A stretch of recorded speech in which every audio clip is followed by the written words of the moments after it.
Chapter 2 of the series. It's a bit short, but don't worry, my chapters will get longer and longer. I'm learning, so don't bash me. But please tell me if I need to fix my misspelling, and please review and tell me what I need fixing on so I can make the story better. Chapter 2, A Change. Tsunade, what the hell is he? Walked in the Hokage office was a pissed off Danzo.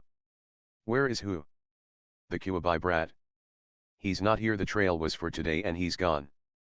My root haven't spotted him at all today. A worry of dread sunk into Tsunade and Jiraiya's stomach. What? Was Tsunade furious reply. She and Jiraiya quickly ran outside the office.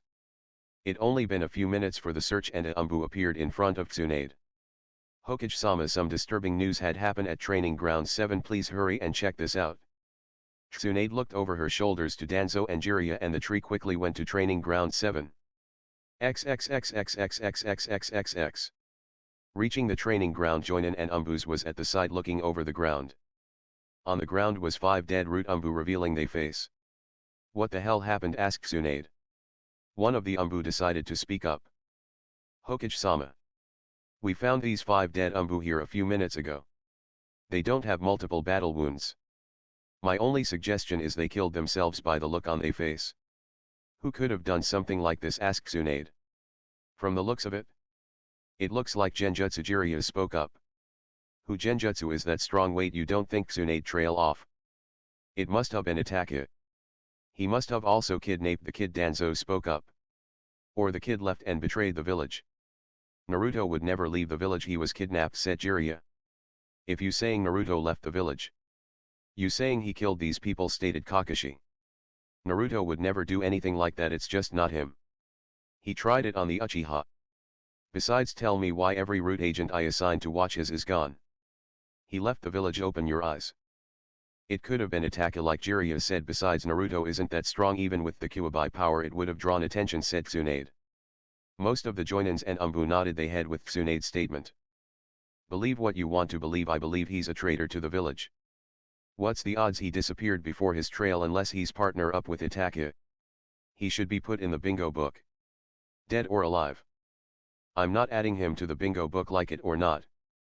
Jiraiya and Kakashi in my office at this moment. XXXXXXXXXX. Kid, I know Land of the Waves is a good place, but you can't stand here forever, you know. Yeah. But where the hell do I go? I know a spot. It's something I created. I'm pretty sure nobody found it because it's guarded by seals I made. It's in Yogakura village, hidden in hot water. I didn't know you had some hidden hideout. And it's something I stole from some people I killed. Since it's a barrier seal, I'm pretty sure the food is still good. Money is there and jutsu scrolls. Wow, you must have been on this earth for a very long time then. But I have a question, Kuwabai. What can my Rinnegan do? Did you read that book at all, kid? Yes, I read the book. All it talk about was how Senju, Uzumaki, and Uchiha are descendant of the Sage of Six Paths, nothing really special. Kuwabai sigh in annoyance. Well, I know 3 for as right now. I know it's more, but I tell you the 3. The first one is Shinra Tensei. Shinra Tensei is a unique ability you can use to repel attacks with an invisible force. But it have a cooldown of 5 seconds. The second one is Bancho Tenin.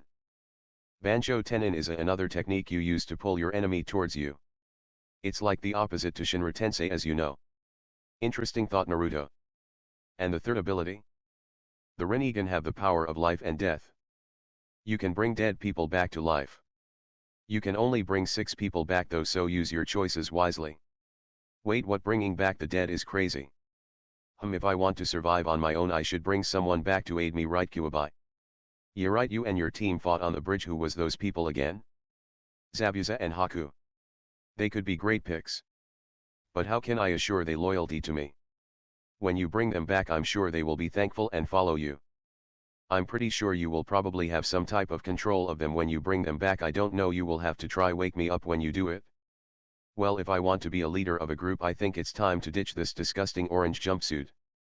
And I should change my hair color. XXXXXXXXXX. Sasuke stirred in his bed and slowly opened his eyes. All he can see was white from the ceiling and light that was shining in his eyes. She shut his eyes tight to block out the light. Damn it, Naruto must have brought me back to Konoha. I lost, but what was that power he show? I never seen anything like it, thought Sasuke. Sasuke-kun. Was a loud screech he heard. I just fucking woke up, Kami forgive me, thought Sasuke. Sakura ran to Sasuke and embraced him in a hug. Soon walked in was Tsunade, Danzo and Jiraiya. Sakura, get off me, Sasuke pushed the pink bumble hair girl off him. He stood up on shaky legs. What the hell happened, asked Sasuke glaring at Tsunade. You in no right to question me. You defect from the village, how dare you try running up to Orochimaru. Sasuke shrugged. How long I been out and where's Naruto? You only been out for a few days, answered Tsunade. And Naruto? Sasuke, who cares about that baka? He tried to kill you. Sakura tried to hug Sasuke, but to her shock she received a slap across the face, dropping her on her ass. Sakura, shut up, gosh you annoying, why aren't you dead yet? Sasuke sent her a death glare that made her cry and swarm. Naruto isn't here in the village. We believe he was kidnapped by Itachi, said Jiraiya. Sasuke perked up and clenched his fist in anger. No, he haven't. That boy left from the village. What is the odds before his trail he leaves and kill our own ninjas? He did not leave for the last time, yelled Tsunade. Sasuke sent the old cripple man a glare and activated his Sharingan. To his shock he was able to see chakra around Danzo cover eye and bandage arm. It felt familiar, but he shrugged it off as some bloodline he had. Oh, how wrong was he? Get the hell out of my room, all of you, yelled Sasuke. Who are you to make? Danzo was cut off when Tsunade spoke. Sasuke, you are under Umbu watch for a year. We would happily leave you alone, you just woke up, I call someone to bring you something to eat and drink. Thank you, Hokage-sama. Tsunade gave him a soft smile and left out with Jiraiya and a pissed off Danzo. That guy gives off this weird aura, thought Sasuke before turning around ready to lay down. He saw a headband to his left on a stand. It was two, in fact. It was his, and guessing from the other it was Naruto. Naruto, if you was kidnapped, then why you leave your headband here? You must had left. Sasuke smirked before frowning. You got your freedom from these faggots, but I didn't. Wherever you are, Naruto, be safe, my only and true friend, was the thoughts of Sasuke. Sasuke-kun, why are you defending Smack? Sakura was smacked hard across her face.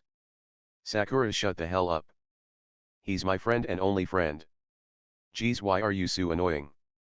Give up on the childhood crush, I don't like you, no, instead I hate you. Sakura, whole world crashed down and she burst into tears.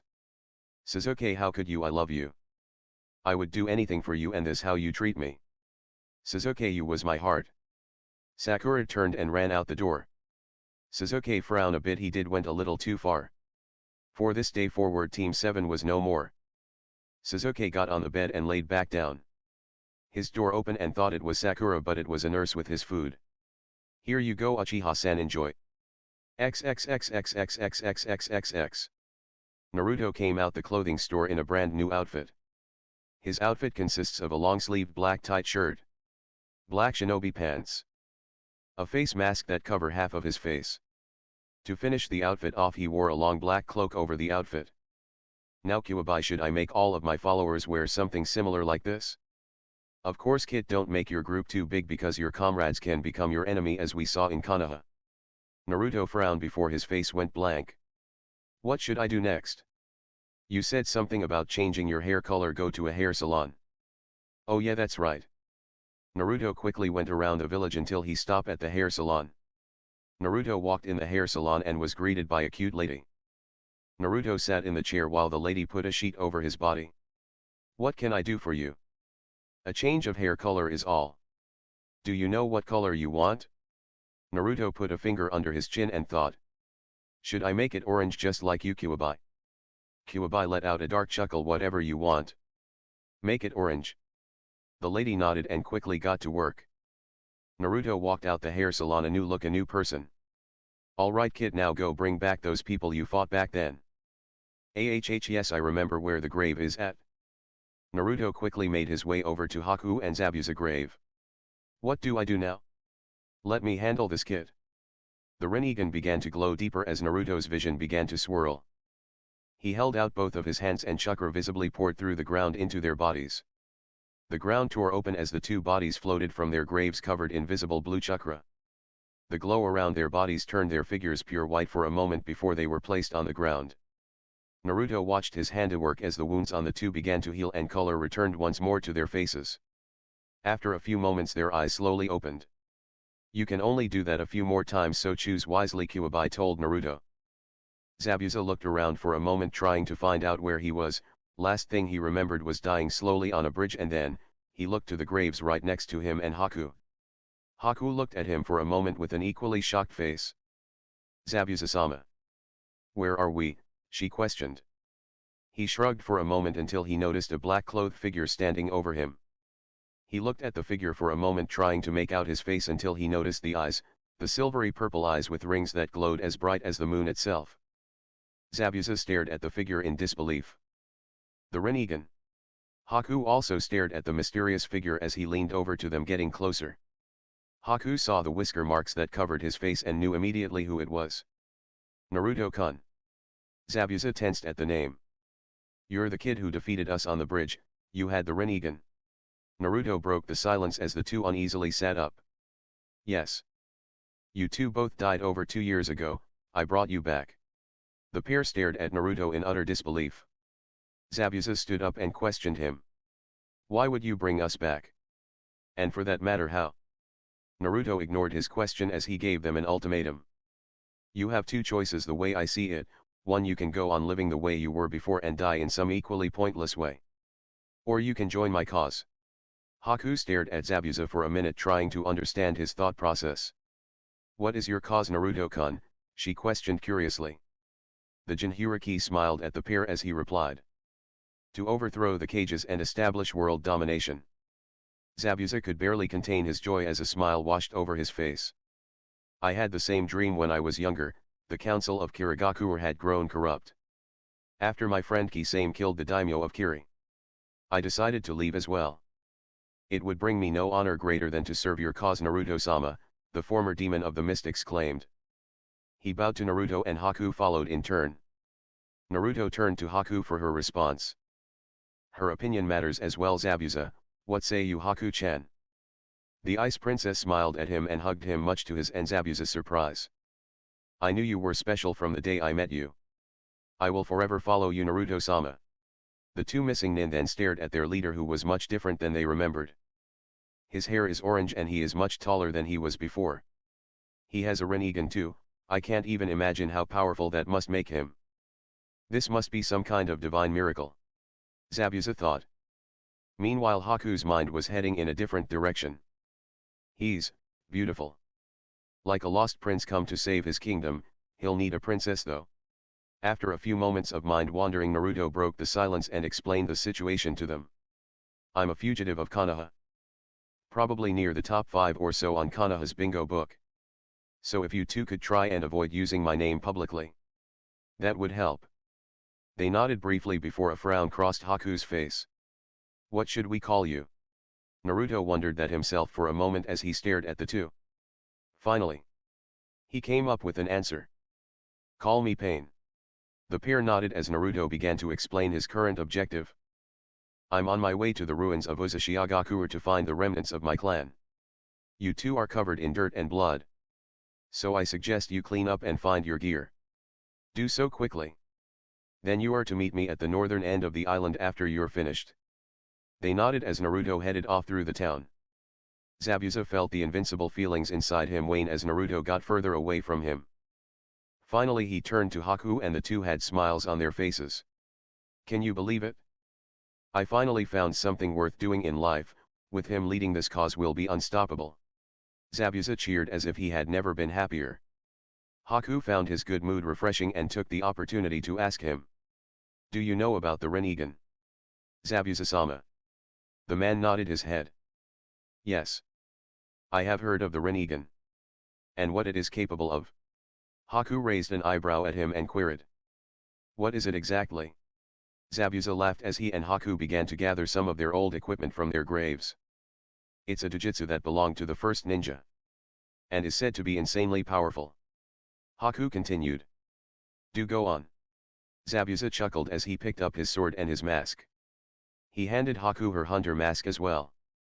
Zabuza gave Haku a guilty look as she stared into his eyes. Finally, he spoke his mind. I'm sorry for everything that's happened to us, Haku. I promise you I won't let anything happen to you again. Haku stared shocked at her father-like figure for a few minutes before finally hugging him. All if forgiven. Things will be better now. Zabuza returned her hug and proceeded to briefly explain the origins of the Rinnegan to Haku as the two wandered into town. Zabuza and Haku had caught up with Naruto, who was standing outside a clothing shop. I'm guessing you want us to get something similar like yours, asked Haku. Naruto nodded and watched the two enter inside. Don't take long, he shouted to the two. A few minutes later both Zabuza and Haku walked out with their new outfits similar to Naruto. Alright, let's go, stated Naruto, who began to walk off. Where are we going, Naruto-kun? To the village hidden in hot water, to a bunker. This bunker will be our main place to stay at. We will also train and learn jutsus at. Zabuza and Haku smiled. It was time to get stronger. XXXXXXXXXX. That's chapter 2 for y'all. Zabuza and Haku is back and are new followers of Naruto. Naruto will recruit new followers over time, of course. What will Sasuke do? Will Sakura keep loving Sasuke after what he said, or will she change? Sorry for the Sakura bashing, but she kinds of need it right now. Will Danzo get Naruto in the bingo book? What will Naruto first mission be as Pain? As some of you know, some people don't exist like Pain. Well, that's because it wouldn't make sense to add Pain. It would really ruin Naruto run as the character. See y'all next time.